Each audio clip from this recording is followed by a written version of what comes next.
the first time since 1969, the Sports Car Club of America's National Championship Runoffs returned to one of their historic homes, Daytona. Welcome to the 52nd SCCA Runoffs presented by Garmin Verb at Daytona International Speedway, brought to you by Mazda. The run for the medals begins now. Welcome to Daytona, everybody. A little bit of cloud cover is moving across this legendary facility as we get set for the run to the gold medal in STU. It is the 2015 SCCA Runoffs, the run to the national championships, presented by Garmin Verb. Our coverage today brought to you by Mazda. I am Greg Creamer, joined by Jeff Lepper, Hayward Wagner in pit lane, and it has been one of those interesting days, Jeff. At points of the day, we've had hot, brutal sunshine just heating up the humidity. Now we've got a little bit of cloud cover. It cools things off a little bit, makes it a bit more tolerable for both car and driver. Yeah, it really does, and we'll see how this plays out in our STU category, as some cars are normally aspirated, some cars are turbocharged. Will the turbo cars start to have an advantage in the closing afternoon with this clouds coming out?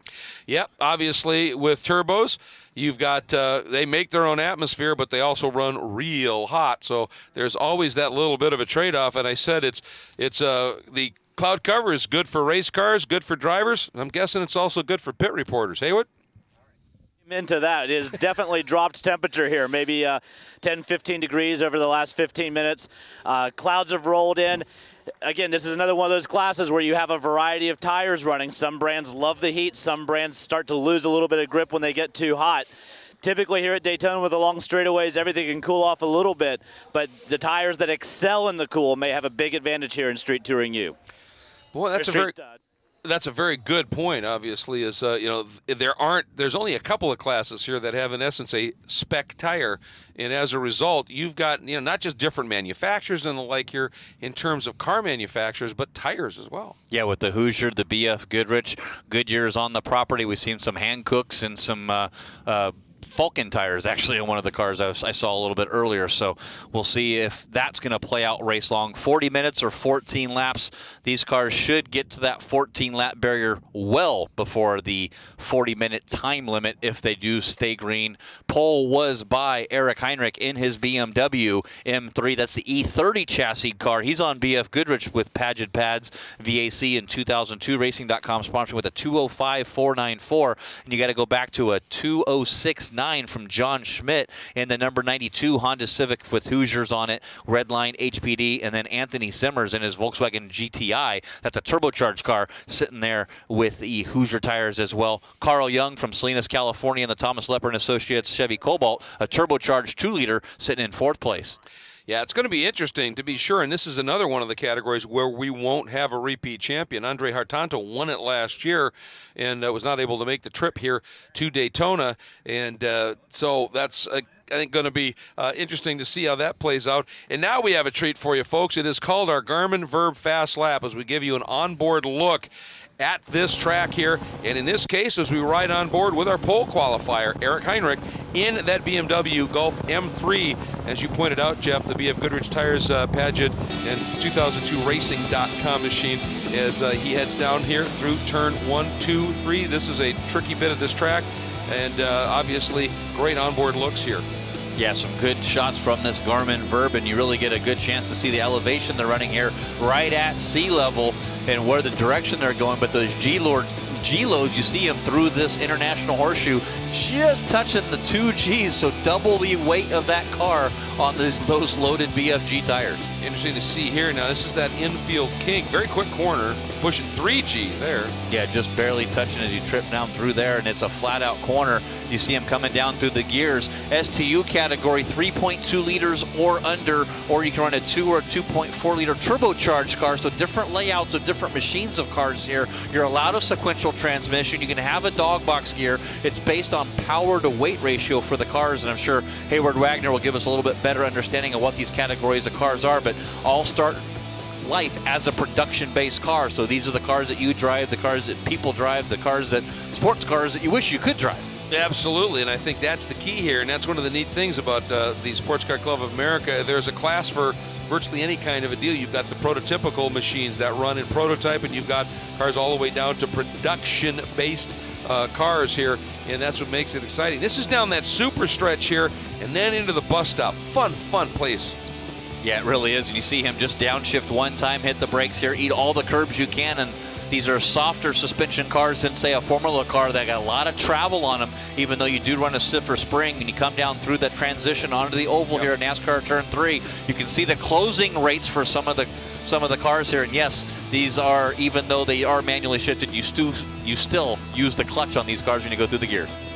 And as you come out of that bus stop, you saw some of the cones knocked down. This was recorded a bit earlier in the weekend, folks, so that this wasn't happening now. This was recorded during one of the qualifying sessions. Our thanks again to Garmin Verb. Again, not just a remarkable HD camera, but also combines data acquisition, interfaces with all of Garmin's products. Really is pretty remarkable. And Hayward, you heard Jeff start to tell us a little bit about these cars. Lots more to tell, and in part, different drive lines as well. Absolutely. If you were a fan of SCCA World Challenge through the 90s and early 2000s, you're going to recognize some of these cars. This class was created to give the pro touring cars a place to play after they'd phased out of those series. As time has evolved, it's become a class where if you can write a rule structure for your car that gives a power to weight ratio that's consistent with the class, they'll let you come and play with it. We've got a rotary powered RX-7 in this field. We've got turbocharged Volkswagen in this field. Rear drive BMW, front drive Honda. This is a tuner class. This is a place where people get an idea, they can go and race their idea and see how they stack up for a national championship. Brave lad, too. Back to oncoming traffic and confident nobody's going to be doing the big swerve to get some heat in their tires. Nicely done, Hayward. Appreciate that information. And that's a good point, isn't it? I mean, with everything else we've been talking about, that tuner class, that's a great aspect of it, isn't it? Yeah, you just saw that Scion FRS go by of Oscar Jackson Jr. as well. Speaking of that tuner category, running one of those Jackson Racing Superchargers, and that was a car that they built just for the runoffs. He qualified in a Honda CRX for the runoffs, running the STU category, and a Mazda Miata, doing everything he could to get qualified in the majors, and makes the debut with that car. Still development, but did qualify 6th here from Cal Club region with Oscar Jackson Jr.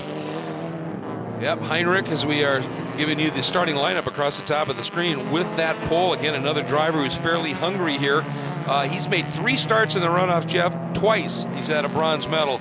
That's the best he's been able to do, and he would really like to get this from his first tire rack pole position. So a great job for Eric Heinrich. Again, there you got the 92 of John Schmidt, the Hoosier Redline Oil HPD Honda Civic. He's a driver that also has a couple of medals, neither of them a gold at this point. He had a silver in 2000 at Mid-Ohio running in E-Production. And Anthony Simmers, a bronze last year in this class at Mazda Raceway Laguna Seca. So the top 3 in the grid all have medals, just none of them gold. And John Schmidt doing double duty here this weekend. We'll see him tomorrow running in the STL category in a Honda Prelude, so making the most of his time here at Daytona. And, obviously you're very involved in the STU category. That Thomas Lepper and Associates, yes, the name says something. That's your dad's team with Carl Young, and you've actually, along with your prep for us here, I know you've been doing a little wrenching trying to solve some issues with that car, and Carl throwing down a nice lap for 4th. Finally, and that was really the final category in Thursday when he got a lap. So really the laps that we started, the testing we got doing, we had to wait all the way till Thursday to get that Chevy Cobalt set up. Looking to see a good run for Carl Young. Been around this business for a long time, all the way back to his runoffs debut in 1992 at Road Atlanta. So he's got a lot of history in the runoffs, looking for that first podium spot here this weekend. Let me throw out a fun little number for everybody to chew on here a little bit. 20 cars were entered here. A couple of drivers not getting times, but of those 20 entered cars, 13 of them making their first ever runoffs appearance. So rotating things around the country here obviously brings out some of the more local drivers to play here, and that's absolutely great. And right there's evidence of a couple of the different approaches here to these cars. That BMW, that's a rear drive grunt car. That 92 Civic, that number 92 Civic, I should say, slip rear, front drive. Love the mix. Yeah, it really is. And you got the 2 turbocharged cars in the second row, that Volkswagen GTI and the Chevy Cobalt. They're going to have the advantage here along with that supercharged Scion. You got the Honda on the inside there, starting in the 5th position of Ian Gervin, and the King Motorsports Hoosier tired Acura GSR running the K24 engine car, so a 2.4 liter from the Acura TSX in that car. So lots of variety, but what we expect is great racing, and we are just about to get it underway here for STU. Again, the pace car will make the move down into pit lane, and when the field tends to be sort of crowding the pace car like that, as soon as that pace car moves, fairly often we get a fairly early green to give them a little bit of time to try and sort out here before they get down into turn one. Pace car is in. There we go, the speed builds. We are green for STU here at Daytona, and it is an outright drag race right now, Jeff. Side by each, Heinrich to the inside, Schmidt to the outside, and the brakes in that BMW suddenly come to the fore, and Anthony Simmers able to hang on to third. Yeah, watch the torque and the turbo out of that Volkswagen GTI, though, in that Chevy Cobalt. The Acura Integra on the inside of Carl Young. As they come down through the bus stop, they make contact, and both cars hook up and slide down to the inside. Heavy damage to that Chevy Cobalt on the right side for Carl Young. Looks like his race is done. Absolutely, that is such a shame. Early in the going here, and a couple of cars just going for the same spot, Jeff, and it was a pretty aggressive move there. Yeah, it really was, and you see the Integra there just got on that curb, made contact with Carl Young down to the inside. His race is over, but the battle's still up at the lead here. We'll see. Looks like we might be full course yellow. Yeah, I'm not sure. I think obviously where Carl Young ended up, awfully close to the track edge here. We'll certainly watch that, as it is Eric Heinrich leading with Schmidt in second, then a little bit of a gap back to Simmers, and it looks like moving up. Is that the Scion that has made a nice move, perhaps up into fourth? Yeah, Oscar Jackson up into fourth. Good run for him and getting a great start using the torque of that supercharger to get through. Well, at this point, still showing green as we're watching here, but look at the run now. Here comes Schmidt. Again, that car is very, very slippery, and it gets up into the draft. That BMW punches a little bit bigger hole in the air, but at a certain point now, the full course caution comes out, Jeff, and I think the officials were hoping against hope that maybe somehow that car would be able to self-clear. Just not going to happen. You can see that. That was a heavy hit to the right front, heavy damage to that car, and that's going to be kind of a heartbreak for Carl Young. Thought he had his best chance at a podium here with the track configuration around Daytona Speedway. The Chevy Cobalt heavy on the speed here, and was really looking forward to that. There's good news, though, as Carl is out of the car. They're going to go to the kill switch there in the back and cut power just in case there's a fuel leak or something going on. They got two main cutoffs on that car, so it's just a heartbreak. And that car's had a lot of history, both in the Pirelli World Challenge and the Coney Challenge Series and the IMSA and the SCCA Series. I think that might, unfortunately, knowing the history of this car, that might be the end of that Chevy Cobalt. That's the car that actually came flying through the air and hit the bridge at Mid-Ohio. Get out of my head. I was just going to ask. That's not the car that had a close introduction to the bridge at Mid-O, but it was, huh? Yeah, that was coming down in the turn number one, and I got clipped by Brian Till. And I believe it was either John Schmidt or David Rouse driving one of the hard Accords, and the car flew up in the air and hit the bottom of the bridge at Mid-Ohio. So, like I said, that car unfortunately might be done with its history. But like I said, there's Carl showing his frustration, unfortunately, to the Acura Integra of Ian Gervin, and just made some contact there, dropped to the inside there, bounced into that Cobalt, and put him into the wall. Well, you always, think about, well, maybe if I can just make a bit of a leap here right at the start, it'll solve. But as the old adage goes, you rarely win the race in the first couple of corners, but you sure can lose it. And that's what happened here. And that one, absolutely nothing Carl Young could do about it. He was a passenger as he was ushered off the track. And that is a tough way to start your runoffs. And obviously a lot of laps yet to unfold. But since we're under full course caution, we're going to step away here for just a couple of minutes. We will be back for the restart. Stay with us. The 2015 SCCA National Championship Runoffs, presented by Garmin Verb, is being brought to you by Mazda. Mazda, driving matters. 16 wide eyes. Driver's license, took 2 tries, bought a Roadster secondhand. Playing parties with the band, loaded up, off to state. Hijinks, tailgates, starter, midsize, family cruising. Now in the garage, something new reminds you of when you were you. It's time to face facts. You're a gearhead. You wish the freeway on-ramp was your personal racetrack. Well, buckle up, buddy, because the Sports Car Club of America wants you. With 40,000 members and events across the country, the SCCA has all the excitement you can handle. Dance the blacktop two-step with SCCA Solo. Get down and dirty with SCCA Rallycross. Or go wheel-to-wheel with SCCA Club Racing. Hit the track with the SCCA, where America's best drivers race. We continue under caution here at Daytona International Speedway, the 2015 SCCA National Championship Runoffs, presented by Garmin Verb. Coverage of this 52nd running of this absolutely marvelous event, being brought to you by Mazda. As we're having a look here, that is the number 55 of Ian Gervin out of Crawfordsville, Indiana, the King Motorsports HPD Hoosier Acura Integra. And there's the number 23, and that's the car that Ian got into, the 23 of Carl Young, that Thomas Lepper and Associates Chevy Cobalt Coupe. And Jeff, the good news is the car seems to be pretty free moving. At least it rolls, so that means we can get it into the trailer at least. But, you know, we don't know what happened there, if Ian got it on the inside a little bit. It's just close quarter racing on the first start of the race here. And that's what happens when you're racing for a national championship, trying to go here for that win in STU. But it looks like we're going to be able to go green this time by. Yep, lights out on the pace car. So we'll get this one going again as we've completed 1 of 14 laps. Now this will complete the second lap as they come by, I think, and we'll be able to get going after it. Again, there is a 40-minute time limit, but this caution relatively short-lived, so obviously things ought to be able to go. And there's the green. We are back at it, and again, we'll see Eric Heinrich able to get on the hammer here. He's got John Schmidt right up behind him. That BMW, that M3, has a bit of torque to it, and you can see he pulls just a little bit and real good on the brakes. And ooh, big move here though, and there could be another bit of, wow, it's close as the Scion knifes to the inside. Yeah, Oscar Jackson gets back around Ian Mullen, who got a great start, drove right around that Acura Integra, and I don't know if that Acura has been hurt from that inside, or that incident that he had with Carl Young a little bit earlier, so we'll have to pay attention to that and see if Ian Gervin's going to have problems in that Acura. But good run for Oscar Jackson Jr. and Ian Mullen. Yeah, Ian, another of the BMWs, a little bit different type of BMW though than our leaders, yes? Yeah, it's a E36, so the newer Jenner chassis on the BMW 328 IS chassis.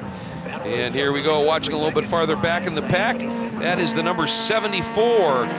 Starting to make it, boy, good start by William Fee in the OPM Motorsports entry. The Acura TSX has made up a little bit of ground, had a good lap before that caution came out.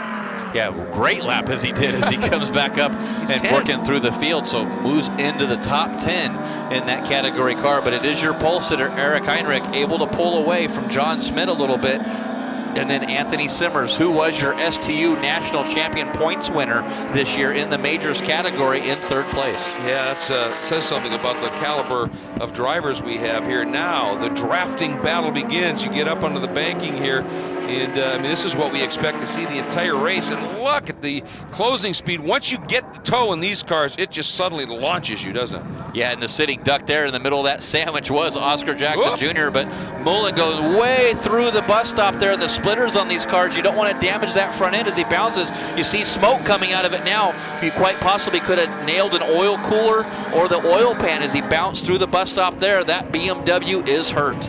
Oh, this is not good. Yeah, you can see that smoke billowing out the back.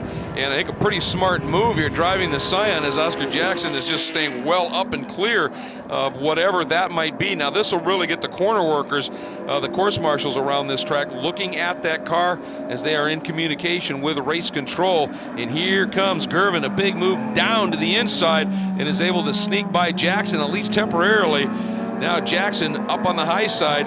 And yep, there's a problem, and I think finally you can see that the 155 of Mullen realized his problem. Yeah, he probably looked at the gauges there, knew that he had an issue, is not sure if he's got a braking problem or not, because he sort of didn't quite go into that braking zone there, and then just made a U-turn and came back around. I wonder if he may have just ripped a brake line on that car, suddenly realized he couldn't get it slowed down, and so now he's just going to drive around, and I would think we might see him down into the pits. Meanwhile, Eric Heinrich's throwing that car around just a little bit as he is trying to stave off the presence of the number 92 of John Schmidt. I got to tell you, the first experience I ever had with Eric Heinrich was running an event at Road Atlanta when the Runoffs moved from Road Atlanta they sort of reinstituted what they called the ARC, the American Road Racing Champions, and they kind of billed it as the Club Racing National Championship. As Heinrich real loose through turn 6, Jeff, and this may give Schmidt his opportunity. Yeah, it makes your momentum loss here through the oval, and it's going to allow John Schmidt to tuck in behind and catch a draft, maybe get enough to get around to make a pass in the bus stop.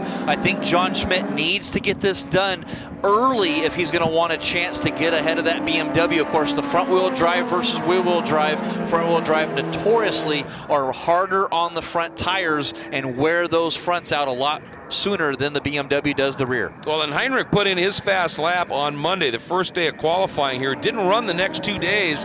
And on the final day, on Thursday, it was actually Schmidt who was a tick quicker, about 0.3 quicker than Heinrich was. So we know that Schmidt's got some pace here, no question about it. And he is right there on his 6. And on that fast day on Monday, he was only, 0.4 slower than Heinrich then. He was able to close that margin up a little bit. So we might just see these two guys just sort of check off into the distance and go at it mano a mano here. They might want to do that just to start racing with themselves, because the last thing I want to do is bring Anthony Simmers or Oscar Jackson into the mix here.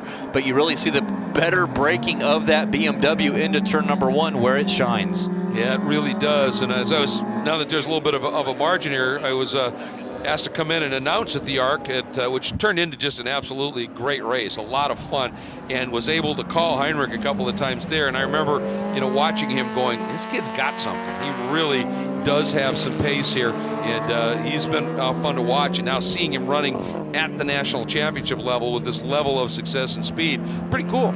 Yeah, it is a good run for him, and that's just a beautiful car. I love the E30 BMWs. I do too. And to have the Gulf oil color paint job on that, and you saw from that Garmin Verb onboard fast lap camera that we had, the inside looks just as good as the outside of that car. So just a beautiful car leading here in STU. I think you bring up a good point. Obviously, the newer versions of the BMW understand slipperier, just the lines on it a bit different, but there's something so aesthetically pleasing about this body style that just shouts BMW. It really does. I mean, I think that really BMW became into its own with this chassis of car for the road racing sports car market on that E30 chassis. And now there's being a lot of those cars resurrected in racing again, as this is the M3 version, but even the stock 3 Series version in the spec E30 categories raced at club races all nationwide. It's interesting here. We're talking about a class called STU, which ST under, and you were talking about it. Still, we're seeing trap speeds here, Jeff, over 155 miles an hour. John Schmidt just going 156 and a half. And there's Ian Gervin pulling off. Looks like damage to his car. I'm not sure if there's damage or he's just had a motor problem or resulting in that incident that he had earlier with Carl Young. Looks like he has pulled off. His race is done. Oh, man, I'll tell you, the amount of effort, sweat, perseverance that goes into just getting to the runoffs. You can do it through the majors, you can do it through the nationwide, you can do it by being a former champion, but no matter how you do it, it has taken a serious amount of effort, and to have it all go away so early is just hugely frustrating. Well, he did a good job getting it out of the way as well as not to cause a caution flag here for his fellow competitors. Oh! Damage there to your leader. There is Eric Heinrich, and there's looks like the wall has been moved a little bit. He's got some damage, something stuck under that left front tire. Either as he stopped in there, and I don't know if there was some damage with John Schmidt, sorry, who was running second place. Oh man, I mean, those tires obviously covering that bit of pit wall, and you can see there was definitely, that has been moved. So not exactly sure what's happened, but Heinrich's car looks mortally wounded right now. And if he can't get that car reversed out in pretty quick order here, I don't see any way that we don't have to go caution again here. There's the number 92 of John Schmidt, and not seeing any kind of significant damage at all. So I don't know whether it just kind of stepped out on Heinrich at just the wrong moment or what, but wow, huge developments here, Jeff. It looks like they were pretty close crossing the line. Only 0.18 of a second separated the two cars, so we'll see if there was a replay of that incident or not. It looks like we're full course yellow because I believe the front splitter of Heinrich is stuck underneath this car, and that's what won't let him come.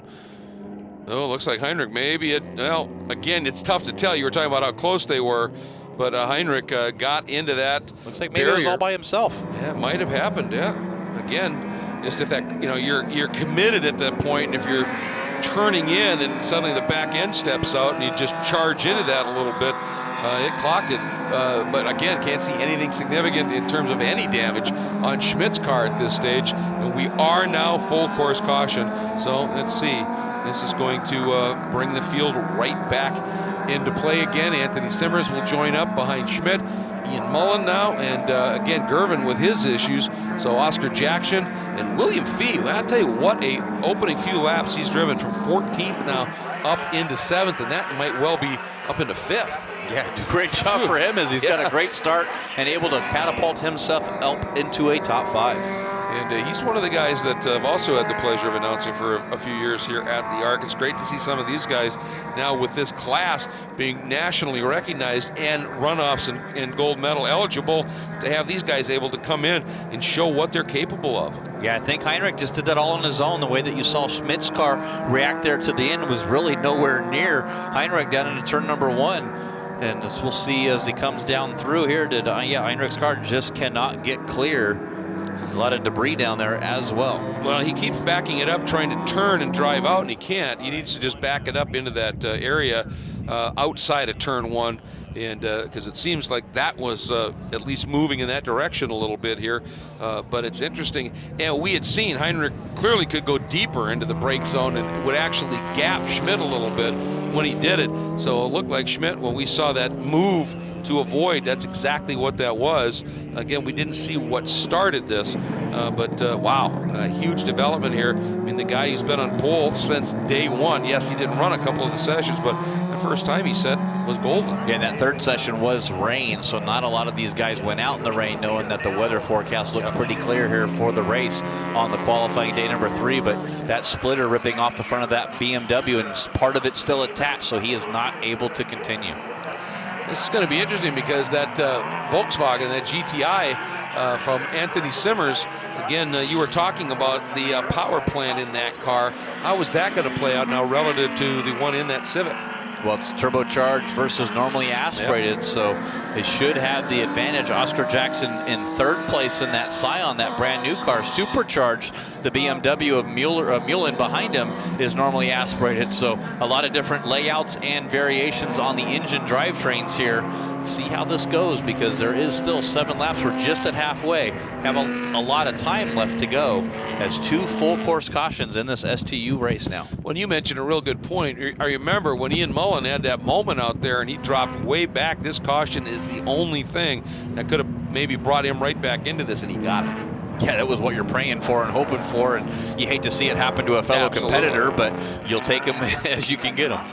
Yeah, you know, sometimes it goes against you, and every once in a while when one goes for you, you got to just say, well, sorry about that, but I'm going to step up here and take it. And this really is going to turn this into a brand new race. It really is. I mean, we'll see it. And I think that the guy that's going to help this the most is going to be those 2 front-wheel drive cars in the front. They're going to be able to conserve their tires a little bit and not have those fall off here in the later stages of the race. So Schmidt and Simmers seem to be in the catbird seat over Oscar Jackson and Ian Mullen.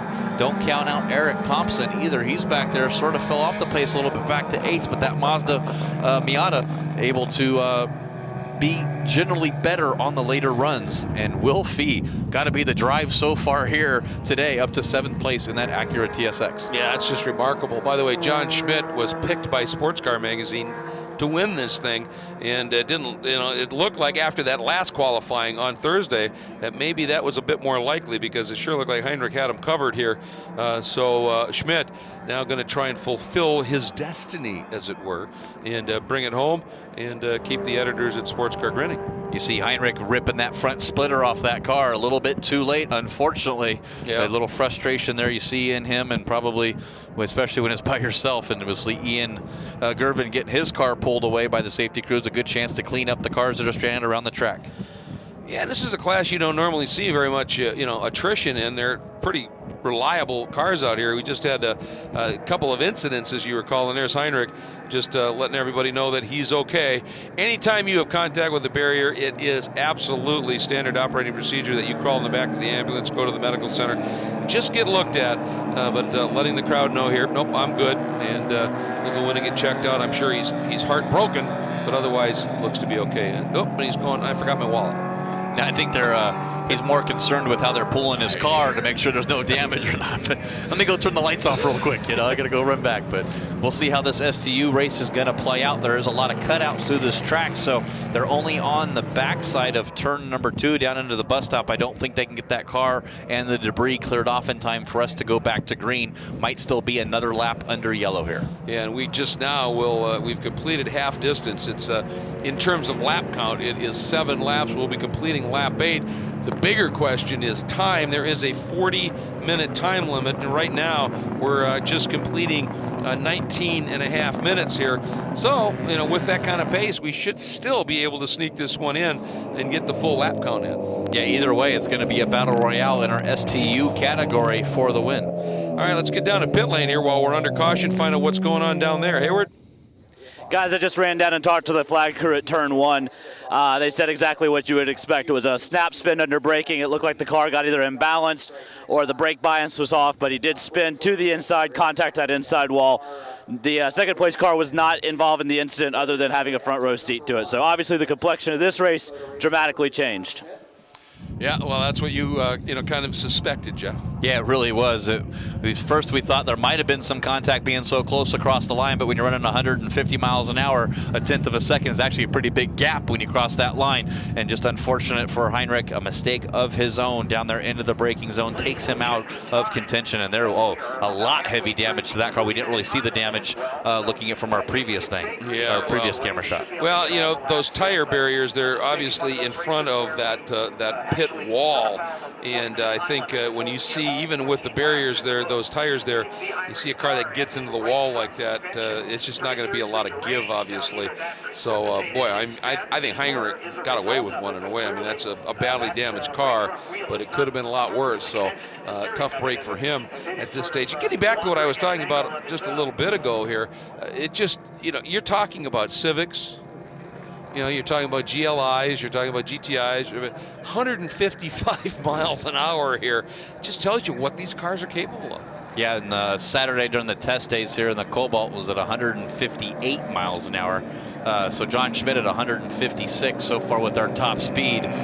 With this cooler temperatures, I think we might even see some guys into the 160 mile an hour mark. And we're talking about sport compact cars here. Yeah. And these are production-based tub cars. These aren't tubular frame built cars. We start with a piece of paper and design a car. This is, you add some suspension to it, you add the safety equipment, throw on a set of race tires and a good set of brakes, and you come and go racing. And great job by the SCCA officials here. The safety crews here got those cars fixed and replaced, and they followed the pace car around the full oval through turn number 1 and turn number 2, avoided the road course, so we're able to go back to green here a lot quicker. Yeah, smart move here, and that's in our meeting, the steward said we'll do what we need to do to avoid an area while it's being worked on if need be, and save a little time, and that's exactly what they've done. So we haven't heard an official word yet, but see, the lights are still on the pace car. We were told that sometime after the bus stop, the lights will go out on the pace car if we're going to get a restart. I suspect we'll see it this time. I got to think so, especially for the pace car, that MX-5, that brand new 2016, leads that field around NASCAR turn 1 and 2 to make that lap shorter, that we should be going green here this next time by. Well, we'll watch for it right here. Lights still flashing on the pace cars. They're up now into Speedway 3. You got to be careful when you go around the NASCAR oval of turn 1 and number 2. We haven't been on that track so far, that part of the track so far this whole week. I get a lot of buildup on these tires with as hot as they are, as it looks like that number 1 to go out of the pace car. So we may not yet get the green flag. And what we're not talking about, they got the car moved, Jeff, but we haven't seen a shot of it. Was there some wall repair that needed to be done? Maybe that's the other thing. And where the report we're getting now is it's a debris cleanup, and that would make sense because there was a fair amount of it down in that area. Yeah, just avoid that situation, like you said, either the cut time for the pace lap or avoid the situation. This appears to be a case of trying to avoid turn number 1 to let those crews get that part of the track cleaned up, as there's completing lap number 9. It'll be 5 laps to go the next time they cross the line. Yeah, just talking about it, Ian Gervin, who had that moment, obviously, with Carl, he came in here as the Northern Conference Majors champion in this category. So, that's part of that hard work we're talking about that you put in to get here. We're getting a confirmation, 1 more pace lap, then we go green. A couple of the other competitors that are out in this one, Steve Rose in the number 71. That's the high-yield Mazda RX-7. Steve, the 2015 champion in this category in the Southeastern Division. John Schmidt, who we're watching right now, lead this one, the Northeast Conference Majors champion in this division.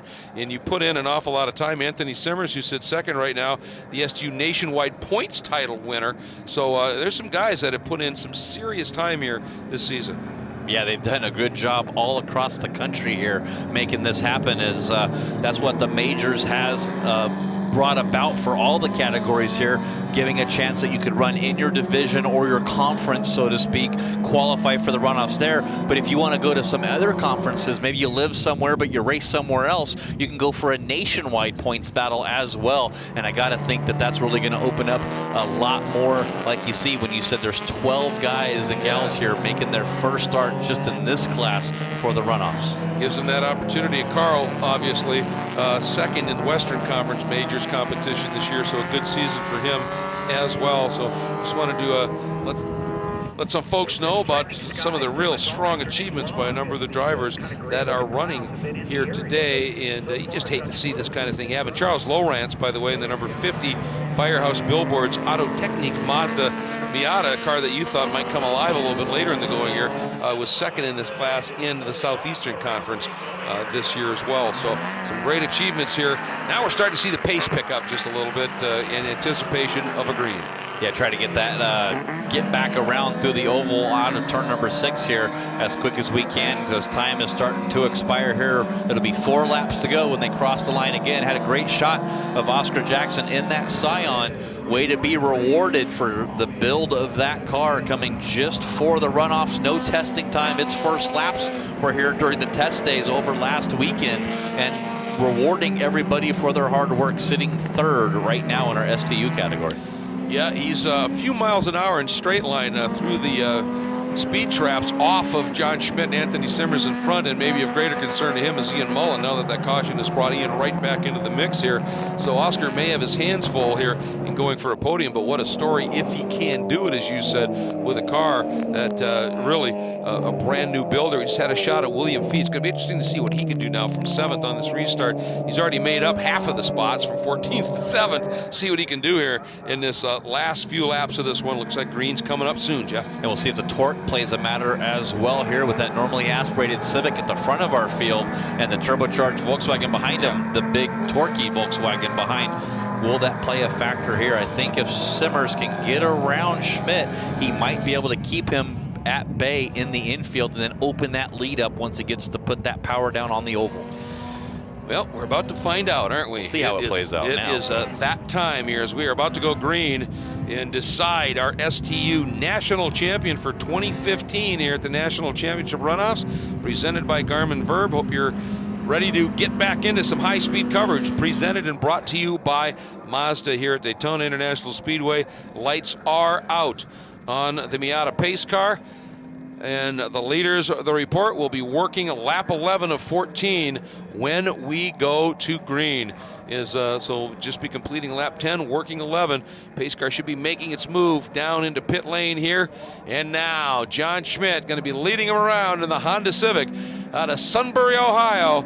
And ooh, the green flag flies, and a very aggressive move by Ian Mullen, and he's already by Oscar Jackson, and he got himself one heck of a run as they now come funneling down into turn 1. And look at Oscar, going to come right back around the outside and try and reclaim that spot. A little better brakes, it appears to be on that Scion over the BMW, and generally don't see that, as BMWs have some great brakes, and he's able to get the pass remade back down into the exit of turn number 1. That's interesting. We saw that off by Mullen, and I see something hanging underneath the car. I wonder if that might be a brake duct that's come off, and once you get up to speed and get on those brakes a couple of times, he did overshoot turn 1 on that one moment here. We'll have to see what happens. But up front right away, Schmidt and Simmers find themselves a good almost 10 car length gap in short order. And Simmers doing what he needs to do, putting the pressure on John Schmidt, closing right up and behind him as he comes out of the west horseshoe onto this little chute back through turn number 6, and then get on the oval. If he can stay in that draft, maybe slingshot down into the bus stop, I got to think that's his only hope.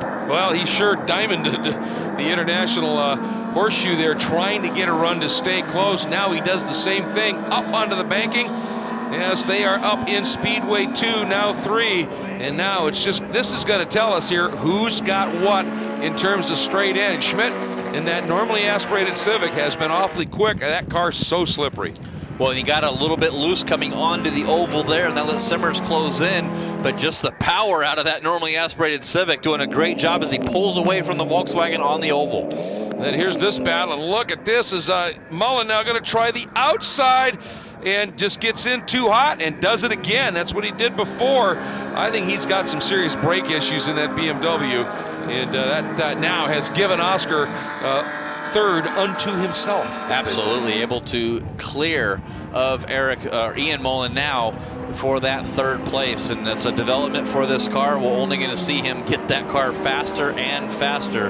Of course, Oscar Jackson Jr. from Jackson Racing, his dad just notorious with supercharger kits for Hondas and Miatas way back in the late 80s, early 90s. So the second generation of racers coming up through in this STU category. Notorious in the good sense of the word. Very, might add. very good. Absolutely. Yes. Boy, I'll tell you what, you could see there under the brakes, John Schmidt absolutely working on the wheel, and he ran well wide there. I think he was in just a little bit too hot. He really was fighting the wheel to hang on to it, but just one of those scenarios where Simmers was in the wrong spot to try and be able to do anything. Yeah, not close enough to make a move, and Simmers could be buying his time a little bit, not using all the track there, is trying to do a more point and shoot and use the power of that Volkswagen to stay on there. There's a Miata down to the inside, parked over to the left into the kink, and you see some smoke through there, so possible failure of that Mazda Miata. Oh, you don't see that very often, but pulled off track to the inside of the kink. Can't quite pick the number up on that car at this stage. As we go back, there is some great racing unfolding elsewhere in this. Oh, there's McPhee. Oh, and he's pulled off on that bypass road of the International Horseshoe, come to a stop, and that great run that he had a little bit earlier, coming from 14th to the 7th, has now expired there. He was up to 6th place before that problem. That is frustrating for sure to have that problem happen here as we are watching a good scrap unfolding here. The number 43, Tom Little, in that lime green machine. In front of him, Charles Lowrance and Steve Rose, a couple of car lengths up in front in that number 71, and able to ease away just a little bit at this point. Rose in that, it's a little older car, the RX-7, still pretty competitive in this class. Yeah, not sure what that is, what year that RX-7 is, but 1979 to 1985 was that model year, so that's competing up against these newer chassis cars. And like Hayward Wagner said at the beginning of the show, if you can find a rule set that matches a power to weight that fits in the class, you can come run in this STU category. Boy, that's a great battle that's unfolding with these guys. Also in the mix, the number 141 of Gary Frierson, the G&A Inc. machine. Look at this battle, Jeff. Look at that, 3 generations of Mazda there with the Mazda RX-7, the EMX-5, and then the Miata behind that. Great run. Of course, our online coverage brought to you by Mazda here, so a great machinery there from Mazda. Oh, I'll tell you, what a great race, too, that these guys have put on. But now, these two really in their own little scrap here is clearing them as they come through here. I think that was Charles Lowrance who really put a move on him and just cleared everybody. Back to our battle for the gold medal. A couple of car lengths, that's it.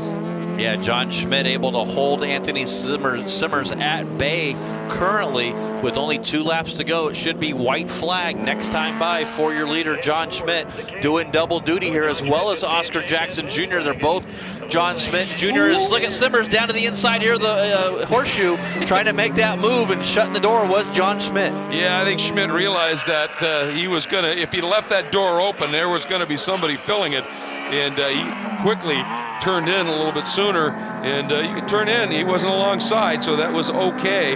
But again, now that cost Simmers big time. He just didn't get through 6 well at all. Yeah, had no front grip in that Volkswagen GTI, just washed out there out of the exit of turn number 6. And the worst part is that's going to cause him to lose the draft as he comes out of NASCAR turn number 2, down the super stretch, back stretch into the bus stop. In a case, maybe just pushing a little bit too hard, sensing an opportunity, and then just overdriving the corner. Absolutely. You see that opening, you go for it, and you just let your foot off that brake pedal a little bit. The adrenaline, excitement kind of gets to you, and you see the result. 10 more car lengths there. I believe that's the Mazda Miata, the number 43 car. I think you're right. Thomas watching Little. Yeah, he was right in the middle of that great battle, and he's had a problem here as we go back.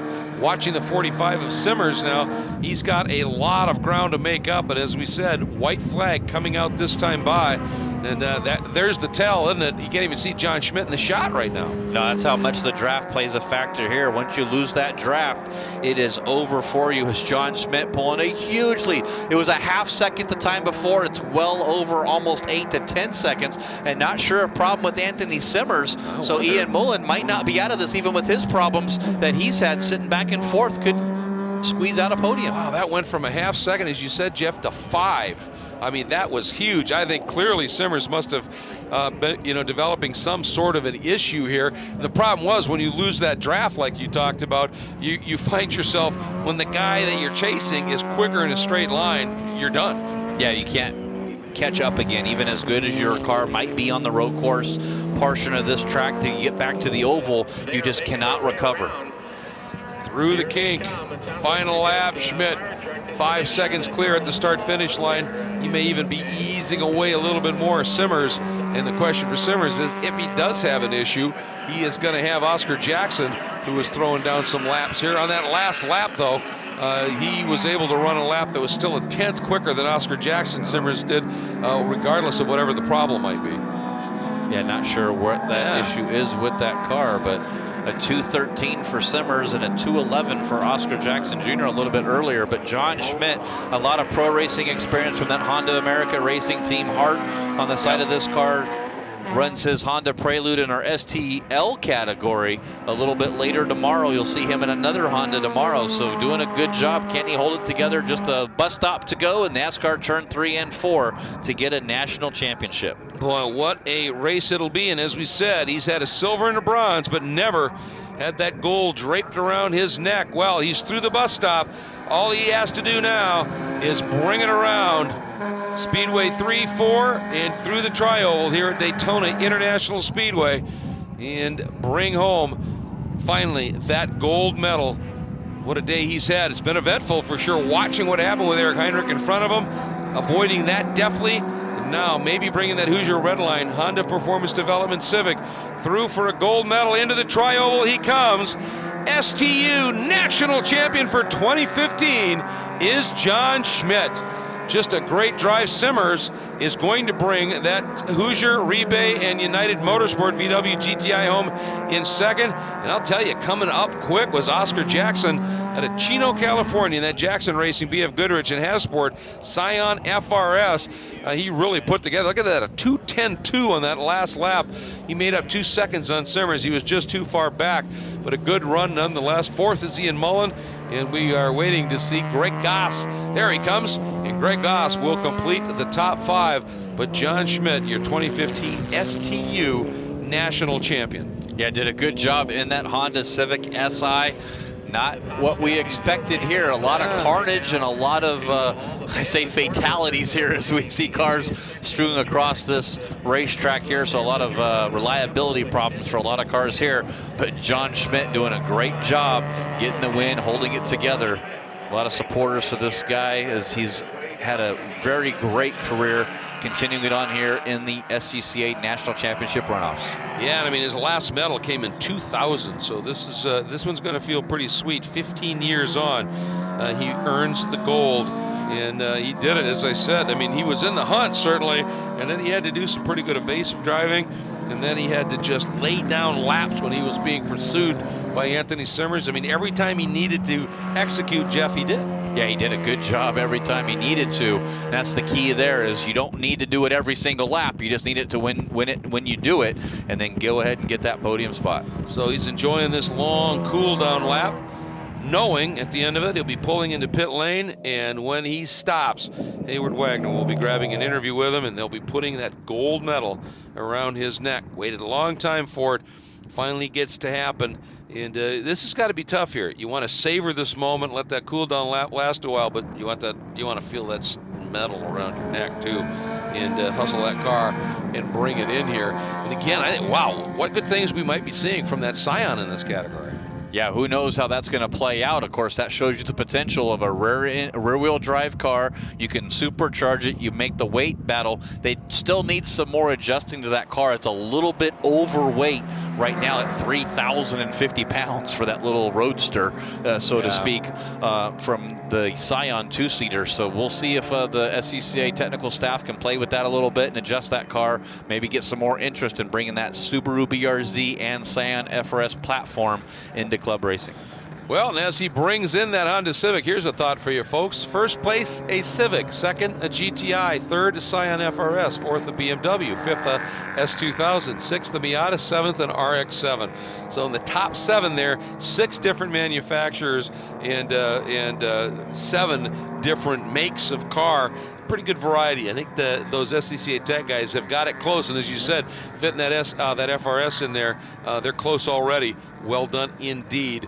And here comes Schmidt getting the direction, and that's the mark right there. And here's Bruce Foss from Hoosier, as he always so in and involved with what's going on in club racing.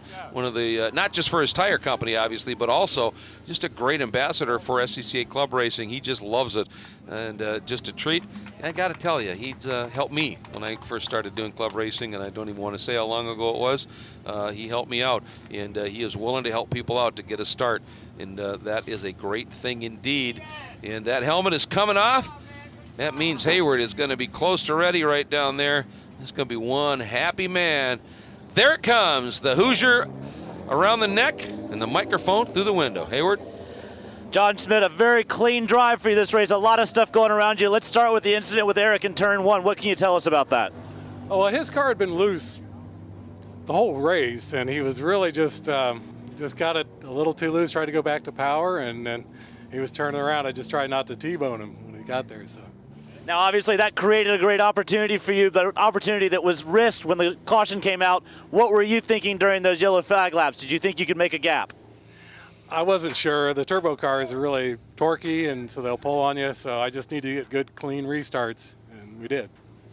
Now, obviously, Bruce was just over here shaking your hand from Hoosier. You've got some support here from Honda. Talk about the folks that helped you get here. Well, Bruce is one of my main supporters. He adopted me in like 1998, and he's always had faith in my driving, so I'm really glad I could win it for him. And we get support from HPD and Honda of America and Redline Oil. Well, congratulations to you. You're going to get to do one more lap with a checkered flag. A little thumbs up for the camera before we move back. Anthony Simmers. Anthony, are you surprised to end up in the second spot here? Not at all. Only you guys missed it when you called it in the magazine. A great answer. It seemed like I saw on the last couple of laps, I saw what looked like a little bit of styrofoam that came out from under the car. Did you get into one of the signs or something like that? I don't think I hit anything. I actually lost my power steering with about a lap and a half to go, and that's why I had to back up because I could barely get it around the corners.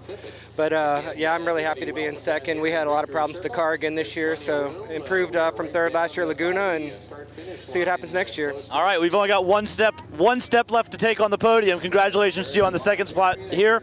And we're going to move back here to Oscar Jackson in the Scion. Oscar, you're carrying one of the most famous names in sport compact tuning on the car.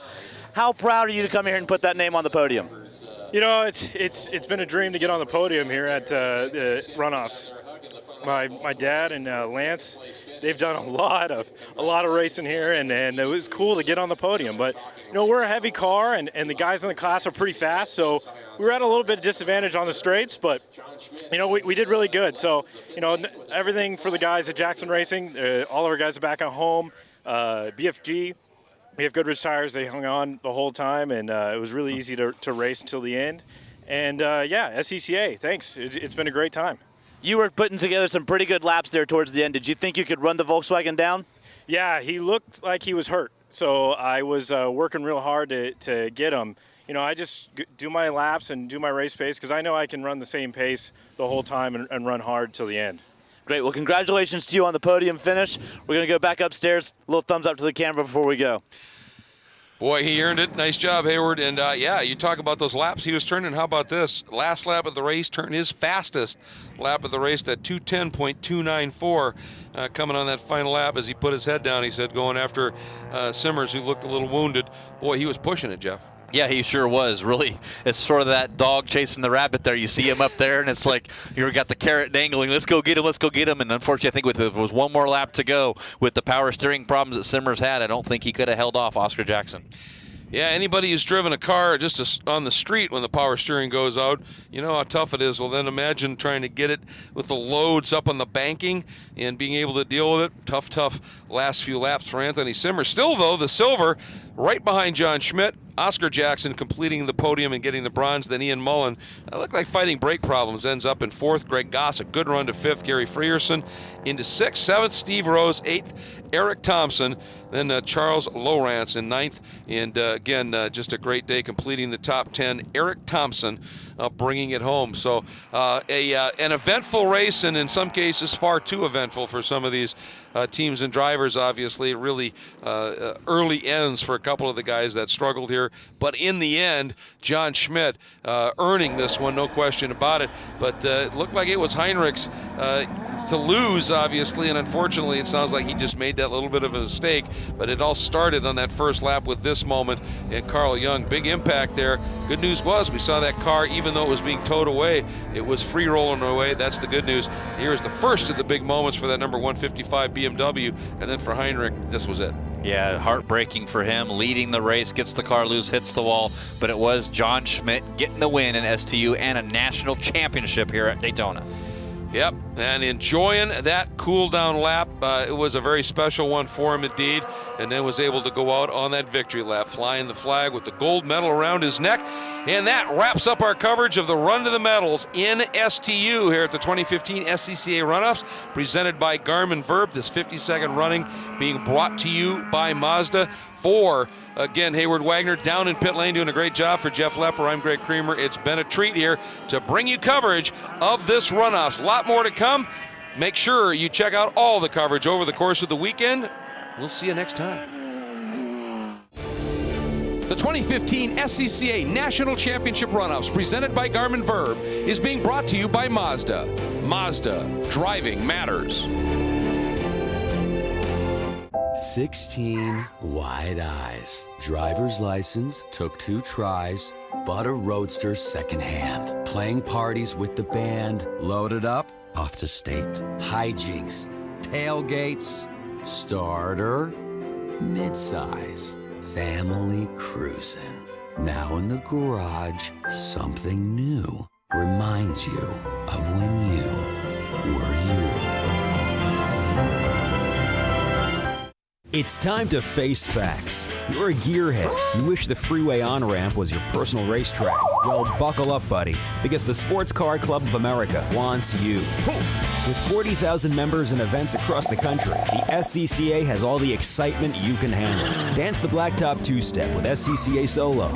Get down and dirty with SCCA Rallycross. Or go wheel-to-wheel with SCCA Club Racing. Hit the track with the SCCA, where America's best drivers race.